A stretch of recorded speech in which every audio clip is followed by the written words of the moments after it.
कल बात हुई थी 5.1 के कुछ क्वेश्चन पर।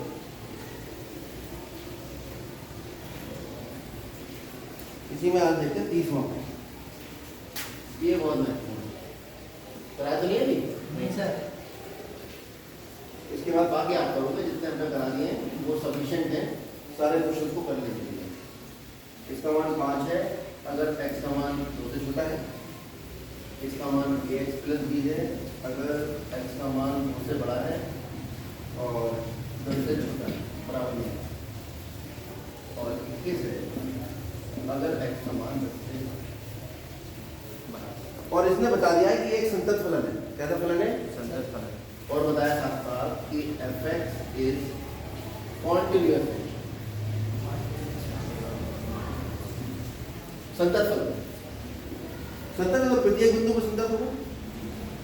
ठीक है, जब संतत कह दिया और ये बताया नहीं उसने कि कहाँ कहाँ संतत है, इसका मतलब बताने की आवश्यकता नहीं है, दुनिया की सभी वास्तविक संख्याओं में कंटिन्यूअस। और हमें a और b का मान निकालना है। और जो फंक्शन की वैल्यू चेंज हो रही है, एक 2 पे चेंज हो रही है और एक 10 पे। तो इसका मतलब ये हुआ कि fx इज, अगर मैं ये मान के चलता हूँ भाई, continuous at x equal to 2, तो क्या होना चाहिए? तो डेफिनेशन तो ये कहती है limit h tends to 0 f2 minus h यानी LHL, limit h tends to 0 f2 plus h यानी RHL, और limit x tends to 2 fx। ये आपस में बराबर। तो अगर 2 माइनस h है 2 से कम है तो वैल्यू होगी कितनी? 5। तो h लिख लीजिए। अगर वैल्यू 2 से ज़्यादा है तो फंक्शन की वैल्यू ax प्लस, तो लिमिट लिखनी पड़ेगी limit h tends to 0 x और तो मैं x की जगह कितना लिख दिया? 2 प्लस h। भाई फंक्शन का मान तो 2 से कम होने पर कितना है? 2 से अधिक होने पर x प्लस। अब x का काम कौन कर रहा है? 2 प्लस h। इसलिए तो पता लगा कि 2 से ज़्यादा है।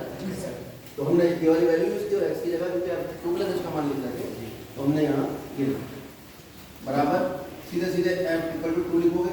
इक्वल टू लिखने में मान कितना है? 5।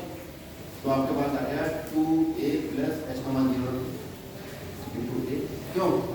बराबर 5 बराबर दूसरा वाला 5 लिख लीजिए। कुल मिला कितना आ गया? 2a बराबर 5 और यहाँ नहीं b है साहब, प्लस b है, प्लस b है, प्लस b बराबर 5। ठीक है, तो ये स्थिति आ गई। अब ये समीकरण नंबर 1। अब हमें मालूम है कि फंक्शन x इक्वल टू 10 पर कंटिन्यूअस होगा as fx is continuous at x equal to 10। तो यहाँ पे LHL 10 पे निकाल दो।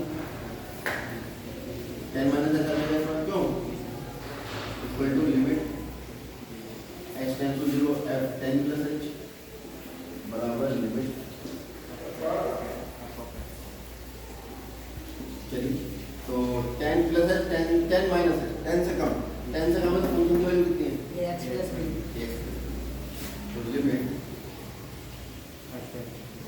a x का मान है 10 minus h plus 10 plus h, अगर x मान 10 से ज़्यादा तो वैल्यू कितनी है? 21। बात ही खत्म हो जाती है। ठीक है, और x टेंड्स टू 10 तो कितना आ गया? f10 कितना आएगा? x का मान 10 के बराबर है, तो भी मान 21। ठीक है, ये भी आपका है। कुल मिला के अगर लिमिट रखेंगे तो 10a प्लस b बराबर h का मान 0 है। दो समीकरण आ गए हमारे पास, इन्हें हल कर लीजिए। 2a plus b equal to 5 और दूसरी है 10a plus b equal to 21। दोनों को कर लीजिए subtract. On subtract minus minus minus b से भी काट देंगे। Minus 8a equal to minus 16 और a इक्वल टू कितना आ गया? 8। गलत, सर a का मान समीकरण है। का मान 2a plus b equal to 5 2 plus b equal to 5, तो b का मान कितना आ गया? 1। ठीक है, तो आप देख रहे हैं कि सारा कुछ जितने भी सवाल हमने अभी तक लिखे हैं वो चल इसी डेफिनेशन से रहे हैं। a minus h a plus h अगर वो कंटिन्यूअस होता और लिमिट एक्सिस बताता तो ये दोनों। ठीक है, बाकी सवाल कोई आ जाए दुनिया में किसी भी तरह से घुमा के देते। आपसे केवल ग्रेटर इंटीजर फंक्शन के सवाल नहीं होते और मॉडुलस के नहीं होते, दोनों मैंने बता दिया। ठीक, अब आप इसके जितने कर सकते हो वो आपकी अपनी मेहनत है, कितनी मेहनत कर लेते हो। आगे बढ़ जाते हैं। डिफरेंशिएबिलिटी,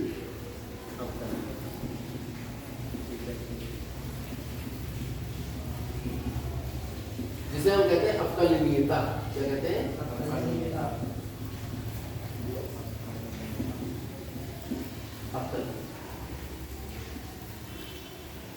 अवकलनीयता आप शुरू कर रहे हैं। इसको समझने के लिए तो आप काफ़ी कुछ इसका पिछले साल ही समझ चुके हो। ठीक है, अब हम इसकी डेफिनेशन पर बात करते हैं।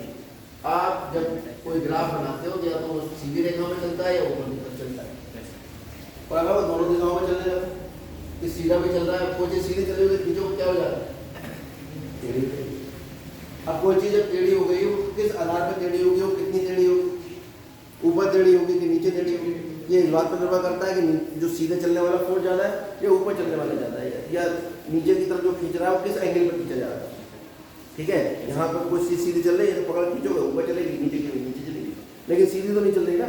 सीधी तो रखनी है, नाप लो तो बना रखो, लेकिन जब वो मुड़ेगी तो आप नहीं नाप पाओगे। इसके लिए आई कैलकुलस, और सबसे पहला है अवकलन कि एक्स दिशा में परिवर्तन हो रहा है वाई में परिवर्तन के साथ, या वाई में परिवर्तन हो रहा है एक्स में परिवर्तन के साथ। सीधे चलते हैं तो एक्स में परिवर्तन होता है, वर्टिकल चलते हैं वाई, मतलब अगर क्षैतिज यानी हॉरिजॉन्टल चलोगे तो एक्स में परिवर्तन, वर्टिकल चलोगे तो वाई में परिवर्तन, और दोनों में एक साथ परिवर्तन होगा।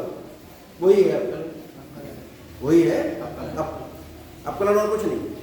बहुत ही आसान है। एक्स की दिशा में आप चल रहे हो, चलते रहते, वाई एक्स की दिशा में चल रहे हो, चलते रहते, कोई दिक्कत नहीं। लेकिन जब हम एक्स और वाई दोनों दिशाओं में एक साथ चल रहे हैं, जैसे बॉल हमने ऐसे करके फेंकी, विक्षेप पड़ा, विक्षेप जब पड़ा है तो वो तो ना तो एक्स दिशा में चल रही, ना वाई में, वो तो ऐसे चल रही, तो उसका अध्ययन हम कैसे करते हैं कि भैया एक्स में कितना प्रभाव आ रहा है, वाई में कितना प्रभाव आ रहा है, you cos theta you sine theta, उसके वेग को डिवाइड कर देते हैं हॉरिजॉन्टल और वर्टिकल कंपोनेंट। ध्यान है कुछ? तो यहाँ से अवकलनीयता जो है वो एक्चुअली पिछले साल ही पढ़ी आपने कि वाई के मान में परिवर्तन किसके सापेक्ष, एक्स के मान में परिवर्तन। आप दोनों तरीके से सोच सकते हैं, या तो आप वाई के परिवर्तन एक्स के सापेक्ष या एक्स का परिवर्तन वाई के सापेक्ष। 99% केस में हम वाई के सापेक्ष एक्स के सापेक्ष वाई के सापेक्ष का मतलब है कि वाई में परिवर्तन होने पर, सॉरी एक्स में परिवर्तन होने पर वाई में कितना परिवर्तन हो रहा है, या वाई में परिवर्तन होने पर एक्स में कितना परिवर्तन हो रहा है। ठीक है, एक में जिसमें परिवर्तन करोगे उसके सापेक्ष दूसरे में परिवर्तन का आप अध्ययन कर रहे हो। बात समझ में आ गई? और इसका अध्ययन होता है स्लोप से, इसकी लिमिट। अब सवाल ये होता है कि हम जो अध्ययन करें वो कितने समय का करें, 3 सेकंड तक का अध्ययन करें, 2 सेकंड तक का करें। तो अवकलन ये कहता है, अवकलन इंपॉर्टेंट क्यों है? जब आपने बॉल फेंकी यहाँ से यहाँ तक जा रही है, आप किसी एक बिंदु पर उसका अध्ययन करोगे, पूरी गति का अध्ययन नहीं करोगे। एक बिंदु को 3 सेकंड के बाद क्या है, वहाँ टेंजेंट बनाओ, वो बताएगा कि भाई ये बॉल ऊपर की तरफ जा रही है, यहाँ पहुँची, यहाँ टेंजेंट बनाओगे, यहाँ से कोण उसका 90 से ज़्यादा हो गया तो बॉल नीचे की तरफ जाएगी, और जब तक उसका जो स्पर्श रेखा बनाई है वो कोण एक्स एक्स से 90 से कम रहेगा, वो बॉल ऊपर की तरफ जाएगी। और जैसे ही उसकी जो एक्स एक्स नाप रहे हो कितनी बड़ी चीज़, और अगर यहाँ बिल्कुल टॉप पॉइंट में पहुँच गए आपने बोला वो एक्स एक्स के समांतर स्पर्श रेखा होगी। तो पूरी दुनिया की सारे गतियों का अध्ययन जो है वो इस अवकलन से होता है, और इसको लिखते हैं, एक ऑपरेटर बनाते हैं। अध्ययन क्या हो रहा है कि जब एक्स में परिवर्तन बहुत शून्य है, इसलिए एक्स के सापेक्ष वाई में क्या परिवर्तन हो, इसी को आप अध्ययन करते हो त्रुटि। पढ़ी है? एरर परसेंटेज निकालते हैं, फिजिक्स में पढ़ा होगा, प्रैक्टिकल में। ये भी आपका कुछ नहीं, डिफरेंशिएशन ही है। और इसका जो ऑपरेटर है वो है d d x. D d x क्या शो कर रहा है? एक्स के सापेक्ष परिवर्तन। अंग्रेजी में कहते हैं differentiate with respect to x, और इसे कहते हैं डेरिवेटिव ऑपरेटर। जितने नाम ढूंढने, गूगल करो, किताब पढ़ो, बहुत नाम मिलेंगे। हम अपने इंटरनेट चले डेरिवेटिव ऑपरेटर क्या है? D d x, d upon d x नहीं, डी डी एक्स किसका? D d x of y, जिसको हम इस तरह से लिखते हैं डी वाई अपॉन डी। लेकिन अगर आप देखेंगे किताब में उसको जो लिखा गया होगा वह ऐसे लिखा गया होगा डी डी एक्स, तो मिसप्रिंटिंग नहीं है, वो डेरिवेटिव ऑपरेटर वाई पे लगा है, और वाई ही एफ एक्स होता है, d d x of f x. इस पर अगर डैश लगा दिया मैंने तो इसका मतलब भी यही है। जो डैश लगाया ऊपर, और डैश का मतलब ये है कि पेन की इंक बचा लो, DDX ना लिख कर डैश से हम समझ जाएंगे इशारों में कि ये डेरिवेटिव। अब बाय डेफिनेशन क्या कहती है इसकी? हमने आपको बताया कि जो डेरिवेटिव निकलता है वो किसी पॉइंट पे निकलता है। जैसे कोई वक्र है, ये एक्स अक्ष है, वाई अक्ष है, वक्र जा रहा है, ये कोई बिंदु है जहाँ पे x का मान कितना है, और ये जो ग्राफ है वो fx का है। तो a का मान जब रखोगे तो ये जो लाइन आएगी वो कितनी आएगी है, इसका निर्देशांक हुआ a, x, y होता है। तो y जो आता है एक्चुअली वो fx से होता है। जब हम x इक्वल टू a पे y का मान निकालेंगे तो fx में x का मान क्या डाल देंगे, a डाल देंगे, तो निर्देशांक बनेगा a, f।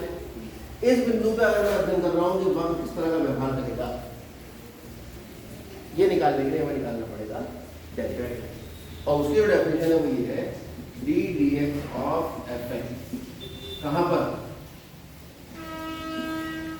Eight x equal to x बराबर वो होगा limit h tends to 0 f a plus h minus f upon h. तो बहुत बड़ी चीज नहीं है। अगर ये a है तो इसके आगे कहीं एफ ए प्लस एच भी होगा, क्यों? तो ये दूरी कितनी होगी, h। यहाँ से परपेंडिकुलर डाल होगा, ये कितना हो जाएगा एफ ए प्लस एच। यहाँ से परपेंडिकुलर डाल दो 90, तो ये पूरा एफ ए प्लस एच था यहाँ से यहाँ तक, और ये थोड़ा सा कितना था एफ ए। तो ये y में परिवर्तन कितना आया, F a plus h minus F. ये कितना था यहाँ से यहाँ तक a, यहाँ से यहाँ तक कितना होगा a प्लस एच। तो ये कितना बचा x में कितना परिवर्तन हुआ h। तो y में परिवर्तन के सापेक्ष x में परिवर्तन, जबकि x जो था परिवर्तन जो था वो इतना छोटा था जितना लगभग 0। आगे दिमाग में बात, अब फिजिक्स को अलग तरीके से पढ़ना, ठीक है। अब ये हो गई डेफिनेशन हमेशा की एफ डैश एक्स जो है वो हमेशा होगा limit h tends to 0 f x plus h minus f upon h. जब हम पढ़ते थे तो बड़ा परेशान करते कि भाई ये एक्स लिखा है या ए लिखा है, महीना में भी दिया, यही समझ में नहीं आया कि ये एक्स ए कैसे हो गया और ए एक्स कैसे हो गया। ये एक साधारण फॉर्मूला है, ये किसी भी बिंदु पर जो वक्र का है उसके प्रत्येक बिंदु पर उसका जो अवकलन है वो ये है F x plus h minus. अगर आप किसी पर्टिकुलर बिंदु पर निकालना चाहते हो कि भाई एक्स बराबर ए पर निकालो, तब हम यहाँ लिखेंगे एक्स बराबर ए और इसको इस तरह से लिखेंगे F dash.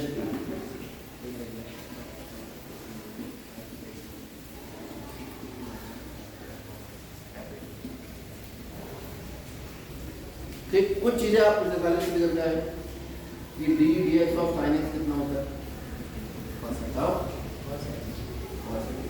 D d x of cos x कितना होता है माइनस साइन एक्स। वो हमने इस फार्मूले से निकाला, वो आ जाएगा minus sine x. D d x of ten x कितना होता है, बहुत बढ़िया स्क्वायर एक्स। फिजिक्स के पढ़ लो तुमको, जो लग रहा है जो कॉट एक्स कितना होगा माइनस कॉस सेक एक्स का मतलब sec x into tan x।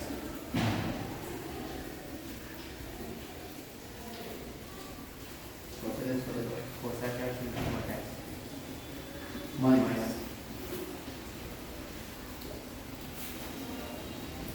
ठीक है, तो ये हमारे पास फॉर्मूले थे जो हमने पढ़े थे, और भी पढ़ा था d d x of x to the power n n x to the power n d d x of e की पावर x में पढ़ा था, d d x of log x में पढ़ा था, इसका बेस e होता है, ठीक है। डी डी एक्स ऑफ ए की घात x में पढ़ा था, ए की घात है log बेस p, ध्यान रखना बहुत जरूरी है। मैंने वो भी तो पढ़ा था log वो divided dx under root x। वो तो फिर इससे निकलेगा, अंडर रूट x मतलब घात 1/2।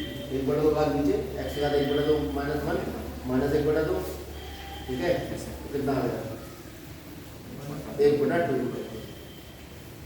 D x of root x equal to 1/2